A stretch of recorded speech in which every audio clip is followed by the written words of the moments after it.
Hey Internet, it's me, and I'm back, and I watched a movie. But first, I have another person here. He's not imaginary, this is really happening. This is Davis. He was the director of the movie that I starred in, and has been making movies for a while, as well as other filmy type things. And I figured it would be fun to get, the perspective of a filmmaker when reviewing movies. Except he's only in this one review, so I guess just reviewing the one movie. No, you don't watch a lot of movies, so this is what watching a movie is like. Yes. What did you think? I thought it was, it had a lot of charming aspects. The humor was actually pretty good. I kind of dig one-liner throwaways and just like things that are just kind of like thrown in there, and you're just like, I get it. I should also point out ahead of time, we know some of the people involved in this movie, so we probably won't be overly critical. Like, we'll still try to be fair and objective, but not trying to burn any bridges here. So, just putting that out there ahead of time, full disclosure, blah, blah, blah. But yeah, no, I would agree. There were a lot of funny individual moments, a lot of visual gags or little puns or things like that. Some of them they call attention to, like one character being named Jeffrey Dahmer. But then other things were just little things that you saw in the background, or just a little sight gag that happened but no one mentioned. So there was a lot of good humor in it. As far as the movie overall, it had some weird pacing and some very weird camera shots and edits. Yeah, I liked the setup where it was very Princess Bride-esque, where he's reading the story to the girl, and he gets this book that, the setup is that it's like his last ditch effort at getting a decent gift, and they make it very clear in the beginning that the book is a little bizarre and uncouth. Yeah. So it fits that, but I wish they would have cut back maybe to the reading a little bit more, because it seemed like some of the scenes dragged out for the sake of dragging out, I guess. Yeah. Going a little bit longer than it should. They could have cut back to if they had trouble transitioning from one scene to another, rather than throwing a scene in there to throw a scene in there, they could have cut back to the story and then cut back to the storybook reading and then back to the next scene or something to progress it along. I still am not sure if that was supposed to be a single night. I think it was supposed to be a single night, but it didn't feel like it. It felt like multiple nights. Yeah, there was a lot of... I don't know. That's the thing. Some of it, I wasn't sure if it was supposed to be day or night, because it was filmed weird. Like, there was one scene where it seemed like it was supposed to be night, but we both noticed right away that the light coming in through the door, they couldn't overwhelm that with the light in the room, so it was clearly daylight outside, despite their best efforts to make it look otherwise. Right. And, coming from a background of budget filmmaking, I know that there's a lot of concessions you make when it comes to stuff like that, but there's a million ways you could block out the light from that. You could, put up I would say even just like a black sheet. Yep. I mean, we've had to do that a lot on set, where you black out windows. Our movie. Yeah, you black out windows. You put stuff to and you relight it to the time that it's supposed to be, and otherwise, or you make it so the storyline fits that. But as far as filming and execution, it does seem like it's a bit of a hodgepodge with camera stuff. Like, some of the shots were actually really nice. Yeah. And then other shots... You mentioned while we were watching, there's a shot of a dog in there. And that shot specifically looks incredible. Yeah, it's really nice. There's a lot of other ones that were kind of out of focus, or like the subject of the shot wasn't center frame. Yep. Or it was zoomed in way too far on them, and it's cutting out part of their head, or like it's just... I don't know. There were definitely some weird shots. My guess is that while they were piecing this together, they had way fewer crew than they would need to execute some of the stuff they were doing. Because Rhonda was actually playing two parts. Yeah. So I would imagine that they would have to lock it down on a tripod and split it in post and that kind of stuff. So there might have been a little bit of a issue trying to plan those shots out, but.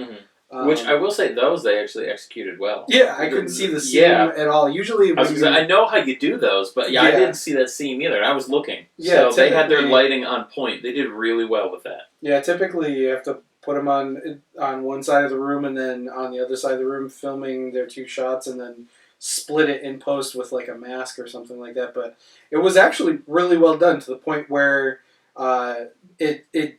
We were discussing like before we looked at the cast list and everything. We weren't entirely sure for the first couple scenes if it was really her in playing both. Yeah, we weren't sure if both of those roles were her or not, and yes, they were. They did a really good job. Yeah, so I mean, they executed that, especially when they would do, the classic over the shoulder shot where they're talking to each other, and that's a trick we've used in video.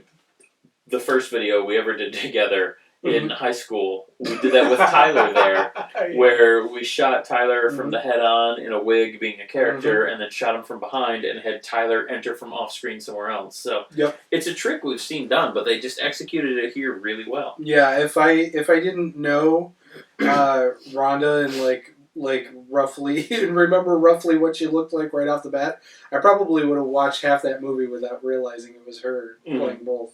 And she did a pretty good job at playing the two characters different enough to where you didn't it wasn't super obvious. But I was surprised with that. Like some of the things that they did, I guess story setup wise was done really well.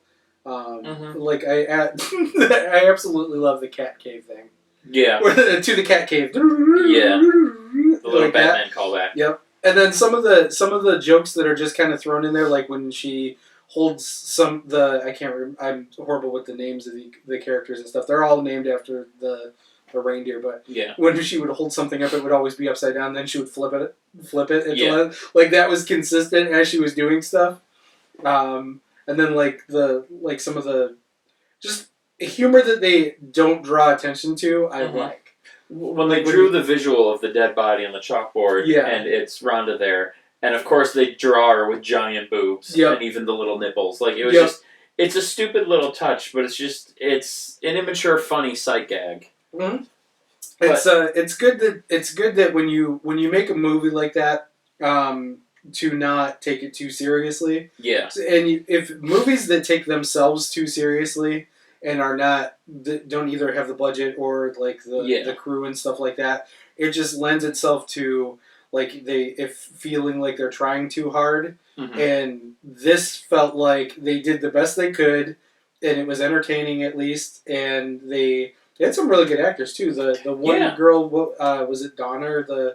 She was just hilarious. She was the redhead black girl. Yeah, she was hilarious. She had a lot of good scenes. Yep, she was really good. She was always very natural and everything. And Rhonda, she played the two parts, with the accents and stuff. Mm-hmm. Ridiculous accents, but it played into the character because the characters themselves were ridiculous. Yeah, I will say for an indie film and a budget film, and again, I watch a lot of these, but the acting wasn't the worst. Like, there were definitely some scenes that could have been a little better acted. But that's also, I'm not 100% sure that wasn't on purpose either. Right. They were so camp with a lot of stuff here that they very well could have been deadpanning or overacting, depending on the scene, just to add to that feel. Right. Because, I saw a movie a few years back, I reviewed it, Velocipaster, which was another indie budget film. And that had a lot of scenes that were just acted poorly. But that one didn't feel like they were in on the joke. I don't know, that one, it came across, it wasn't campy, it was just bad, because I feel like they didn't thread that line quite right. Mm-hmm. Whereas I feel like this is just on the other side of that line, where you feel like they're in on the joke. They know they're making a weird, campy budget movie, and so you can forgive a lot of that stuff because it kind of seems intentional. It's a lot more tongue-in-cheek and a lot less just, we tried and failed. Right.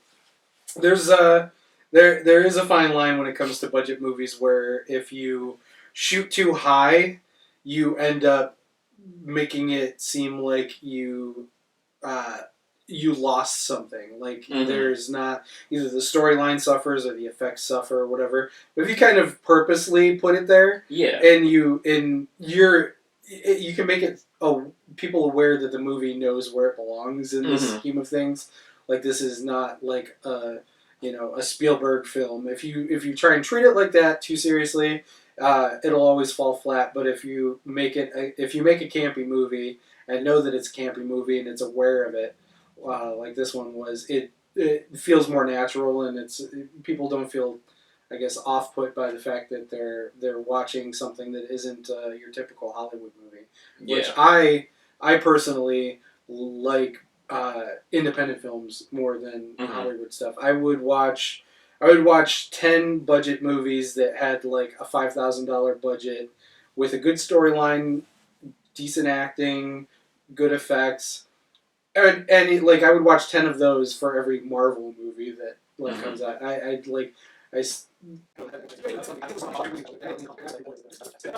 So yeah, overall, like, what would you say for the movie? Like, if you had to rank it out of 10, like, what are we thinking? I would say like an overall 7 out of 10. Like it's like a strong 6 into a 7, just because it's not shooting too high. It knows what it is. If it took itself a little bit more serious, the jokes would fall flatter, and it was definitely charming. I would say, if I were to break it down a little bit more, I would say it's probably like a 5 to 6 in technical execution, because there's definitely a lot of like rough spots in the editing and shooting and stuff. But story wise, I would say that's probably what would earn it its 7, just because it's a funny setup. The dad's trying to read a bedtime story to his kid and get her to shut up and go to bed, and he gets a trailer trash novel. Yeah. So I wasn't sure going in. Like, I didn't know what to expect, and then like when it first started out, I'm like, this production doesn't seem great. I'm not sure. And then as it went on, there were just a bunch of ridiculous scenes, like the one character, Ralph, appearing out of nowhere. And I remember we were even saying, like, I can't remember when I saw that character before. And then everyone in movies like, who the hell are you? So, that would have been so much funnier if they would have called it out quicker. Yeah. Where you're like, you look at this guy, and we had enough time to like look at each other and be like, I don't remember when this guy was in any of the other scenes. And then like a few seconds later, they called it out. If they would have called that out like really quick, that would have been hilarious. But yeah, it was just. It was a funny setup and just a ridiculous premise. And yeah, I thought that was really funny. And there were some other bits where they just made little jokes or little things like that were just ridiculous, but great. It's the kind of stuff you only see in indie films. Like, it's not my favorite film by any stretch of the imagination. And I don't know that I need to rewatch it too many times, but for what it is, it was definitely enjoyable. Like, I've seen way worse indie films, so yeah, I think, like you said, like the technical execution maybe wasn't the best. There was some scenes that could have been cleaned up or done a little better, but the audio was very rough in spots. It was. There were definitely spots to the point where you couldn't really make out what they were saying over the music. Yeah, it wasn't as bad as the Scream for Summer I reviewed a while back, but there were some spots where you missed the dialogue because the audio balance wasn't quite right. But like you said, the premise was interesting enough, and it was ridiculous and fun, and it was just aware of what it was, and it wasn't trying to be anything else. Right. So, like, a lot of the indie movies that I rate poorly are ones that they're trying hard to do something, and they just never reach that bar. Whereas this wasn't shooting as high. Like, it wasn't trying to be up here, it was trying to be about here. Right. And it did. So I can't discount it for not being this big movie, because that's not what they were trying to do. Right. So, yeah, I would probably rate this around the same, somewhere between a 6 and a 7, because it did exactly what it was trying to do. It had a lot of funny moments along the way. Like, yeah, it was an entertaining watch. Yep.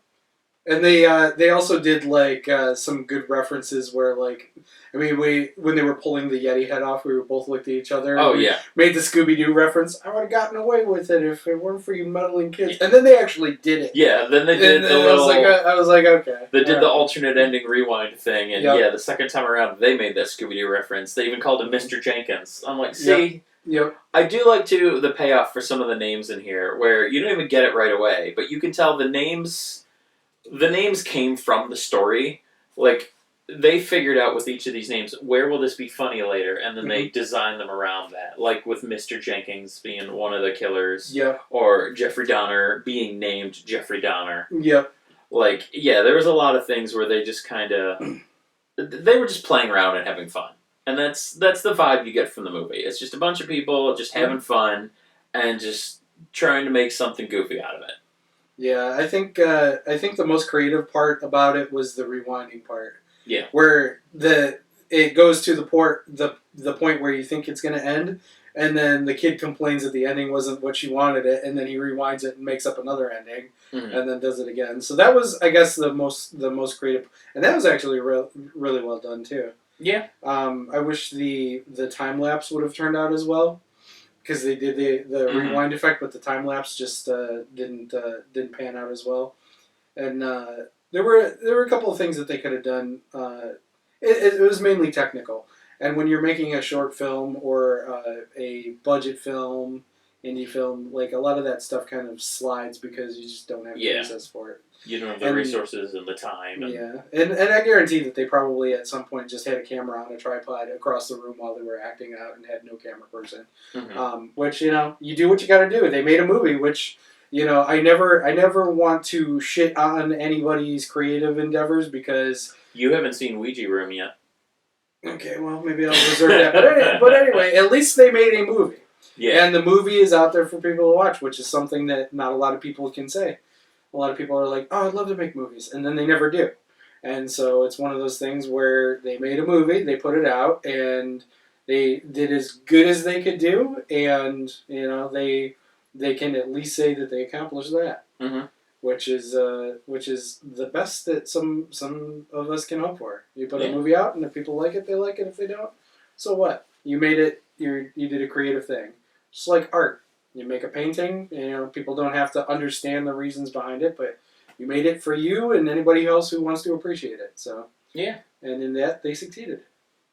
So yeah, there we go. Another movie down.